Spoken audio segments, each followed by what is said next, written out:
রবি একজন কাঠুরে ছিল। সে জঙ্গলের কাঠ কেটে জীবন ধারণ করত। ওর পরিবারে স্ত্রী সীতা ও দুটো বাচ্চা ছিল, কোয়েল আর বিজয়। ওর বাচ্চারা সব সময় দরজায় ওর জন্য অপেক্ষা করত। বাবা এসে গেছে, বাবা এসে গেছে। মা দেখো, বাবা এসে গেছে। আর তারপর সীতা রবিকে সাহায্য করত কাঠগুলো নিচে নামানোর জন্য। বাবারে বাবা, আজকে তো খুব ভারী। হ্যাঁ, কালকে মিস্ত্রি বলেছিল মোটা আর ভারী কাঠ লাগবে তবলা বানানোর জন্য।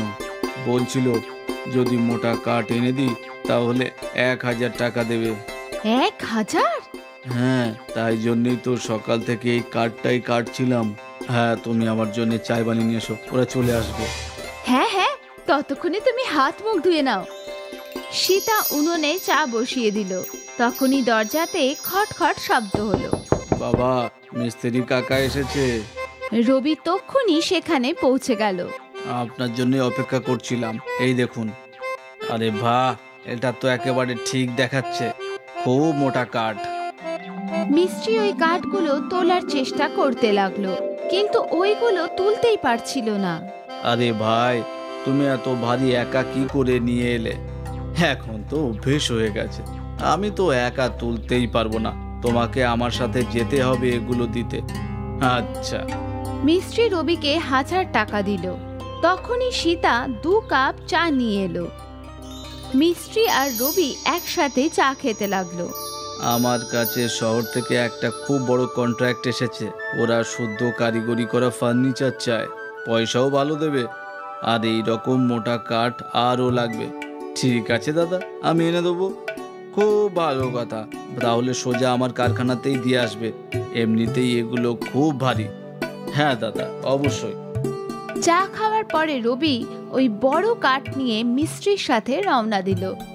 মিস্ত্রির কারখানায় ওই কাঠগুলো রেখে দিয়ে মিস্ত্রিকে নমস্কার করে নিজের বাড়িতে ফিরে গেল। বাড়ি ফেরার সাথে সাথে ওর স্ত্রী খুশি মনে বলল, এ তো খুবই ভালো হলো, তাই না? হ্যাঁ, এসবই ভগবানের দয়া।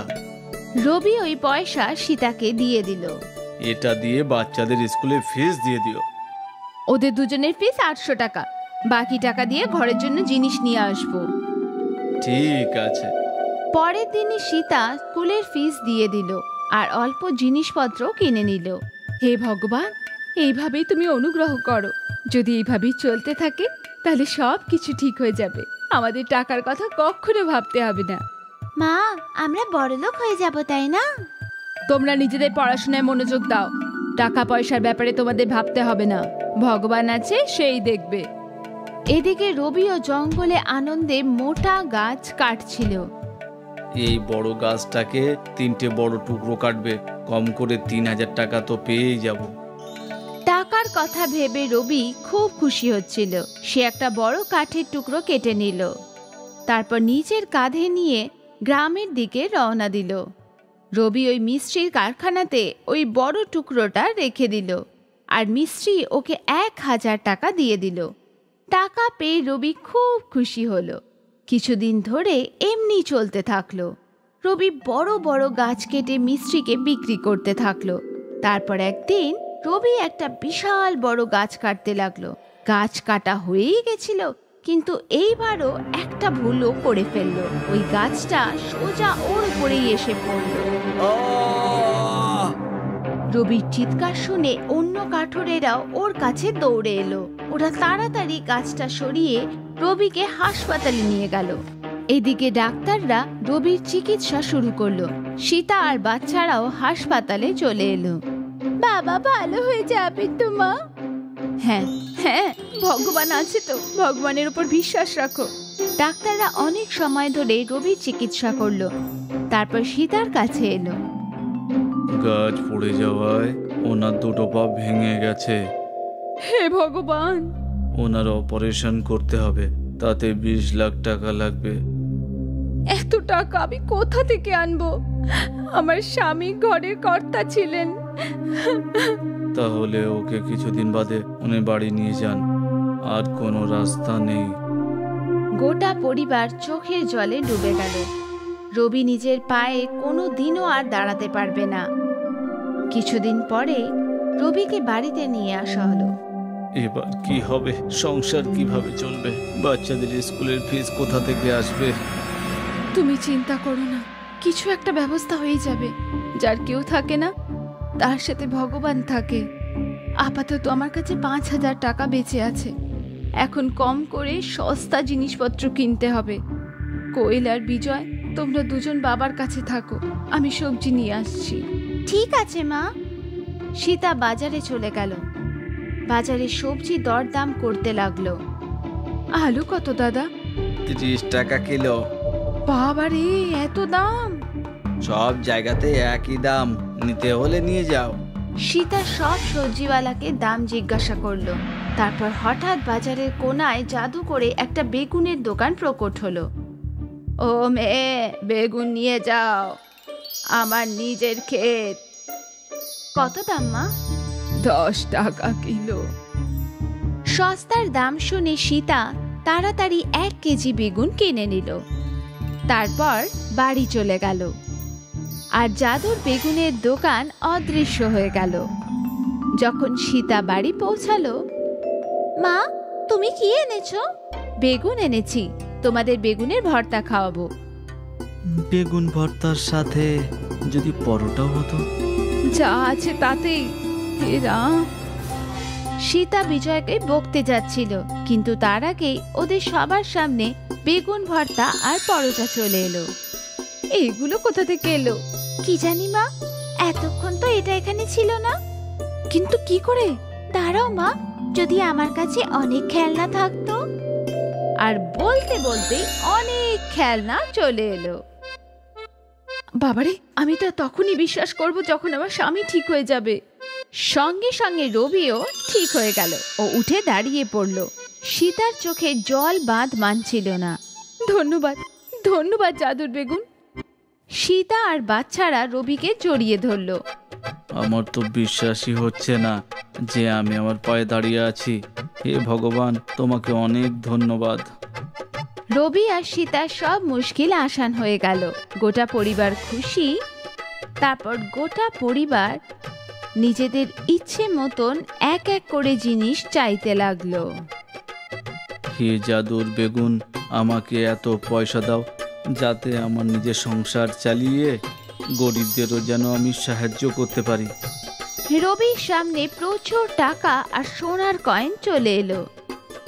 হে জাদুর বেগুন, আমি অনেক বড় বাড়ি চাই, আর তার বাইরে 2টো গোমাতাও চাই। সঙ্গে সঙ্গে সীতা আর রবির বাড়ি একটা বিশাল বাংলোতে পরিবর্তন হয়ে গেল। মা, গোমাতার শব্দ শোনা যাচ্ছে। যখন সবাই মিলে বাইরে এলো, ওদের উঠোনে 2টো গরু ছিল। সীতা খুব খুশি হলো। ওরা আবার ভেতরে চলে গেল।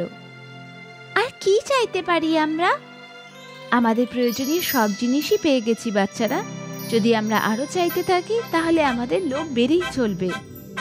আর লোভের কোনো অন্তই হয় না বাচ্চারা। সীতা ওই জাদুর বেগুন আলমারিতে রেখে দিল।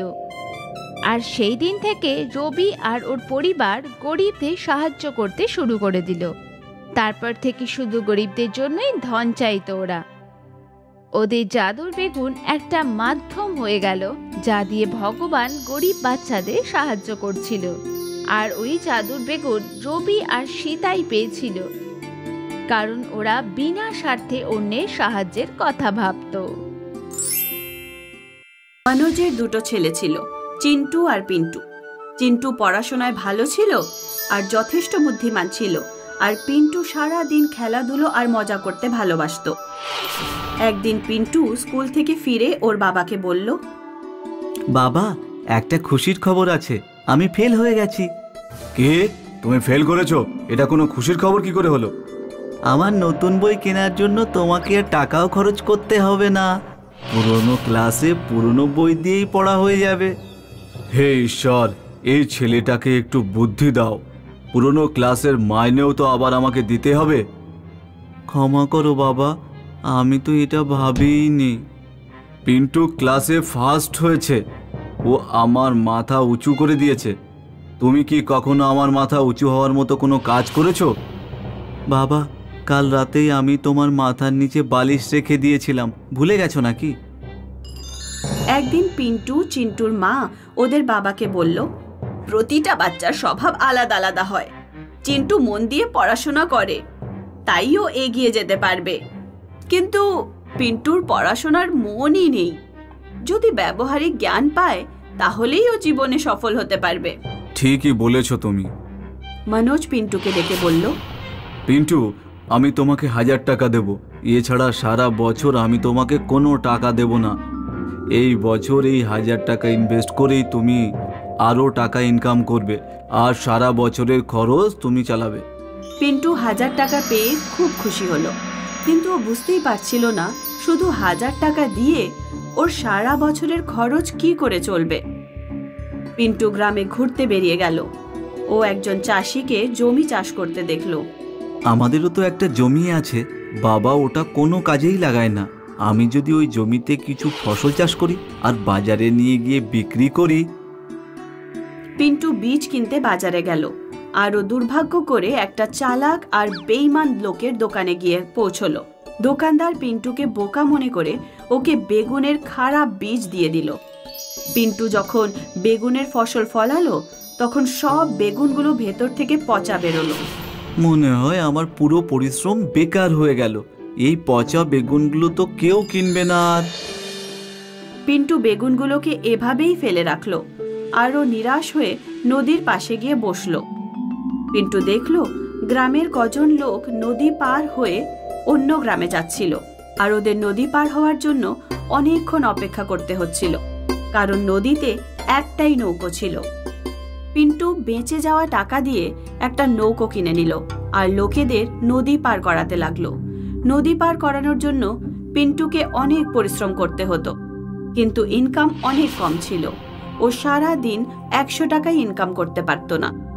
একদিন যখন ও জমিতে ফিরে এলো তখন দেখলো যে ওর জমির বেগুনগুলো হাতির মতো বড় হয়ে গেছে। পচা আর এত বড় বেগুন, এগুলো আমি কিভাবে ব্যবহার করব? আমি তো এই বড় বেগুনগুলো দিয়ে নৌকা বানাতে পারি, আর লোকজন যদি বেগুনের নৌকায় ঘুরতে পছন্দ করে। পিন্টু একটা বড় কড়াত জোগাড় করলো আর বেগুনটাকে মাঝখান থেকে কাটলো। তারপর বেগুনের ভেতরের পচা বীজগুলো ফেলে দিল আর বেগুনে বসার জায়গা বানিয়ে ফেললো। যখন ও বেগুনের নৌকো নদীতে নামালো তখন সেটা লোকেদের আকর্ষণের কেন্দ্র হয়ে গেল। পিন্টু প্রতিটা কাস্টমারের থেকে বেগুনের নৌকোর জন্য 200 টাকা করে নিল। এইভাবে ও একদিন 1000 টাকা করে ইনকাম করতে লাগলো। যখন একটা বেগুন জলে গলে নষ্ট হয়ে যেত তখন পিন্টু অন্য বেগুন নিয়ে আসতো আর তা দিয়ে নৌকো বানাতো। শুধু নৌকায় কেন, যদি বেগুনে একটা ঝুপড়িও বানায় তাহলে এই নৌকাতে থাকার ব্যবস্থাও হয়ে যাবে। পিন্টু এবার বেগুনটাকে মাঝখান থেকে না কেটে পুরো বেগুনটাকে এইভাবে কাটলো যে বেগুনে নৌকোর সাথে সাথে একটা ঝুপড়িও তৈরি হয়ে গেল। দূর দূরান্ত থেকে লোকজন বোট হাউসের আনন্দ উপভোগ করতে আসতে লাগলো। পিন্টু ওর ক্ষেতের সব বেগুন দিয়ে বোট হাউস বানিয়ে নদীতে নামালো। পিন্টুর ইনকাম লাখ টাকায় কাছাকাছি হয়ে গেল। বাহ পিন্টু, তুমি প্রমাণ করে দেখিয়েছো, যদিও পড়াশোনায় তোমার মন লাগে না, তবুও তুমি একজন যোগ্য মানুষ। ওদিকে ওই দোকানদার যে পিন্টুকে বেকার বীজগুলো দিয়েছিল সে পিন্টুর ইনকাম দেখে রেগে আগুন হয়ে গেল। একদিন অর্জুন নকল সরকারি অধিকারের সেজে ব্লকের জল বিভাগে ঢুকে পড়ল, আর ও নদীতে তৈরি বাঁধের জল ছেড়ে দিল। নদীতে বন্যার মতো চলে এলো আর পিন্টুর সব বোট হাউস ভেসে গেল। অর্জুন গিয়ে পিন্টুকে বলল, কেন রে ছোট, কেমন লাগলো? বন্যা দেখে মজা পেলি? তাহলে তুমি বাঁধের জল ছেড়েছো? হ্যাঁ, আমি ছেড়েছিলাম, আর আমি তোমাকে বাচ্চা ভেবে ওই পচা বীজ তোমাকে দিয়েছিলাম। তুমি ওই বীজগুলো দিয়ে অনেক টাকা ইনকাম করেছো, এখন আর তুমি ওগুলো দিয়ে ইনকাম করতে পারবে না। তুমি আমাকে বাচ্চা ভেবে ভুল করে ফেলেছো। আমি একটা বড় বেগুনের বীজ বাঁচিয়ে রেখেছিলাম, সেই জন্য আমি আবার বেগুন ফলাতে পারবো। আর আমি তোমার কথাগুলো এই মোবাইলে রেকর্ড করে নিয়েছি। তুমি এক্ষুনি স্বীকার করলে যে বাঁধের জল তুমিই ছেড়ে দিয়েছিলে। পিন্টু পুলিশ স্টেশনে গিয়ে অর্জুনের নামে ডায়েরি করলো। বেআইনিভাবে জল ছাড়ার জন্য অর্জুনের জেল হয়ে গেল। পিন্টু ওর নিজের কাছে রাখা বীজগুলো আবার দ্বিতীয়বার বড় বেগুন ফলালো, আর ওর বোট হাউসের কাজ আবার শুরু হয়ে গেল। একটা গ্রামে ভোলা নামের একটা ছেলে থাকত। ভোলা মিষ্টি খেতে খুব ভালোবাসতো। ভোলার মা ওকে যত টাকাই দিত, ও সেটা চঙ্গুলাল মিষ্টির দোকানদারের কাছে নিয়ে যেত আর যে কোনো রকম মিষ্টি কিনে নিত। গ্রামের লোকেরা বলতো যে ভোলার মাথায় বুদ্ধি কম, কিন্তু ভোলার মা সব সময় ওই কথায় বিরোধিতা করত। একদিন চঙ্গুলালের স্ত্রী সকাল সকাল ভোলার বাড়িতে এলো। আরে ও ভোলার মা, দেখো তোমার ছেলে কি করেছে। কি হয়েছে গীতা বোন? আমি মন্দিরে শিবলিঙ্গের ওপরে পুরো 50 টাকার মিষ্টি নিবেদন করেছিলাম। যেই আমি বাইরে বেরিয়েছি, তোমার ভোলা সব খেয়ে নিয়েছে। গীতা বোন, শিবলিঙ্গ তো মিষ্টি খায় না। যদি ভোলা খেয়ে থাকে তাতে কি এসে যায়? এমনিতেও ঠাকুরকে নিবেদন করার পর প্রসাদ ভাগ করেই দেওয়া হয়। নাও দেখে নাও গ্রামের লোকেরা, ভোলার মা ওকে না বকে আরো উল্টো পাল্টা কাজ করার জন্য উস্কাচ্ছে। এতই মিষ্টি খাওয়ার শখ, তাহলে কিনেই খাক না। বুদ্ধি না ছেলের আছে না মায়ের কাছে।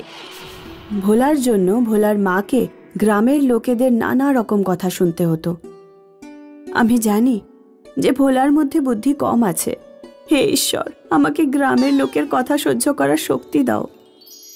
মা, তুমি রোজ ঠাকুরকে কি বলো? বাবা, আমি ঠাকুরের কাছে প্রার্থনা করি। সত্যিকারের প্রার্থনা কখনো বিফল যায় না। একবার চঙ্গু হালওয়াই রসগোল্লা বানালো।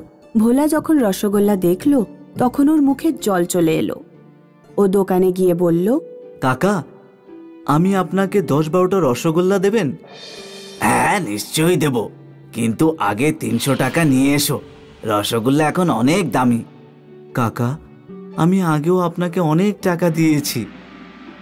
কিন্তু ওই টাকার বদলে তোমাকে মিষ্টিও দিয়েছি।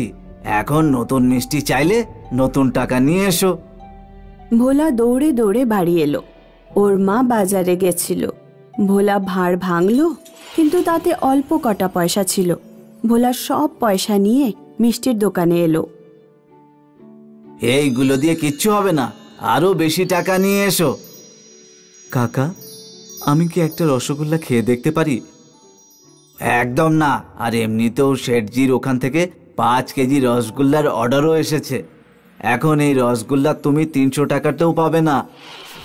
কাকা, ঠাকুর আপনাকে অনেক টাকা দেবেন, আমাকে শুধু একটা রসগোল্লা খেতে দিন। গ্রামবাসী ঠিকই বলে, তোমার একদম বুদ্ধি নেই। ভগবানের কাছে গিয়ে রসগোল্লা চেয়ে নাও, আর ভগবানের জন্য আমার কাছ থেকে চলে যাও। মা বলেছিল যে সত্যিকারের প্রার্থনা বিফল হয় না। ভোলা রসগোল্লার জন্য প্রার্থনা করতে মন্দিরের দিকে যাচ্ছিল। রাস্তায় ও একটা আহত বিড়াল দেখল। ভোলা মন্দির আর রসগোল্লার কথা ভুলে গেল। ও বিড়ালের ক্ষত ধুয়ে দিল আর তাতে পট্টি বেঁধে দিল। তখনই একটা মহিলা ওখানে এলো। থ্যাংক ইউ বাবা, এটা আমার বিড়াল। ঘর থেকে বেরিয়ে এসেছিল, তখনই হয়তো কেউ ওকে পায়ে চাপা দিয়েছিল। তুমি কে আর কোথায় যাচ্ছ? আমার নাম হলো ভোলা। আমি মন্দিরে রসগোল্লার জন্য প্রার্থনা করতে যাচ্ছি। আমার মা বলেন যে মন থেকে প্রার্থনা করলে সব ইচ্ছা পূরণ হয়। তোমার মা ঠিকই বলে। মহিলাটি ভোলার হাত দুটো নিজের চোখে লাগায় আর নিজের বিড়াল নিয়ে চলে যায়। ভোলা ওই দিন যখন বাড়ি ফিরল তখনও দেখল যে ওর উঠোনে রসগোল্লার বৃষ্টি হচ্ছে। ভোলা, তাড়াতাড়ি আয়, দেখ আমাদের উঠোনে রসগোল্লা ভরে আছে। আমি ঘরের সব বাসনে রসগোল্লা ভরে রেখেছি। এখন তুই যত খুশি মিষ্টি খেতে পারবি। ভোলা আর ওর মা অনেকগুলো রসগোল্লা খেয়ে নিল। মা, আমরা এতগুলো রসগোল্লা খেতে পারবো না, আর বৃষ্টি একটানা হচ্ছে, আমাদের এগুলো বিক্রি করা উচিত। ঠিক বলেছিস। ভোলা আর ওর মা উঠোনেই রসগোল্লার দোকান খুলল। লস না হওয়ার জন্য ওদের প্রচুর মুনাফা হলো। যখন চঙ্গুর স্ত্রী এটা দেখল তখন হিংসায় জ্বলতে লাগলো। ও চঙ্গুকে বলল, আমার কাছে একটা আইডিয়া আছে, যাতে ভোলার উঠোনের রসগোল্লার বৃষ্টি আমাদেরও হতে পারে। চঙ্গুর স্ত্রী চঙ্গুর কানে কানে কিছু বলল। পরের দিন ভোলা আর ওর মা যখন ঘুম থেকে ওঠে, তখন ওরা দেখে ওদের উঠোনে অনেক উঁচুতে একটা বড় তাঁবু লাগানো আছে। রসগোল্লা মাটিতে পড়ছিল না, সব রসগোল্লা তাঁবুর ওপরে জমা হচ্ছিল। চঙ্গুলাল সব রসগোল্লা নামিয়ে নিজের দোকানে নিয়ে যাচ্ছিল। এটা তুমি কি করছো? এই তাঁবু তুমি কাকে জিজ্ঞেস করে লাগালে? উঠোন তো তোমার, কিন্তু তার ওপরের আকাশ তো তোমার না, আর তার ওপর সবার অধিকার আছে। আমি এই তাঁবু প্রধানকে জিজ্ঞেস করেই লাগিয়েছি। ভোলার মা প্রধানের কাছে গেল, কিন্তু প্রধান কোনো কথাই শুনল না, কারণ চঙ্গু প্রধানকে আগে থেকেই টাকা দিয়ে রেখেছিল। ভোলার ব্যবসা বন্ধ হয়ে গেল, আর চঙ্গু প্রিয়ের রসগোল্লা বিক্রি করে খুব ইনকাম করতে লাগলো। ভোলা দুঃখী হয়ে জাদুঘরকে খুঁজতে লাগলো। ও জাদুঘরকে সব কথা বলল। জাদুঘরনি ভোলার কানে কানে কিছু একটা বলল। পরের দিন গ্রামের লোকেরা যখন ঘুম থেকে উঠল, তখন গ্রামের প্রতিটি উঠোনের ওপর একটা করে তাঁবু ছিল, আর তাঁবুতে আগুন জ্বলছিল। পুরো গ্রামে হাহাকার শুরু হয়ে গেল। আয় রাম, এটা কে করলো? গরম আর ধোঁয়াতে মরেই যাচ্ছি। এটা আমি কি করলাম? যদি নিজের উঠোনে থাকা লোকেদের নিজের উঠোনের ওপরে আকাশের অধিকার না থাকে, তাহলে আমার যা ইচ্ছা তাই করব। তুমি আমাদের উঠোনের ওপরে তাঁবু লাগিয়ে রসগোল্লা জমা করছো, আর আমি অন্যদের উঠোনে তাঁবু লাগিয়ে আগুন ধরিয়েছি। গ্রামের লোকেরা চঙ্গুলালের ওপরে প্রচন্ড রেগে গেল, আর ওকে চাপ দিল ভোলার উঠোনের ওপর থেকে তাঁবু সরানোর জন্য। এইভাবে তো আমাদের থাকা মুশকিল হয়ে যাবে। উঠোনের ওপরের আকাশ যার উঠোন থাকবে তারই হবে। চঙ্গুলাল তাঁবু সরাতে বাধ্য হলো। ভোলার উঠোনে রসগোল্লার বৃষ্টি আবার শুরু হয়ে গেল, আর ওরা রসগোল্লা বিক্রি করে সুখে জীবন কাটাতে লাগলো।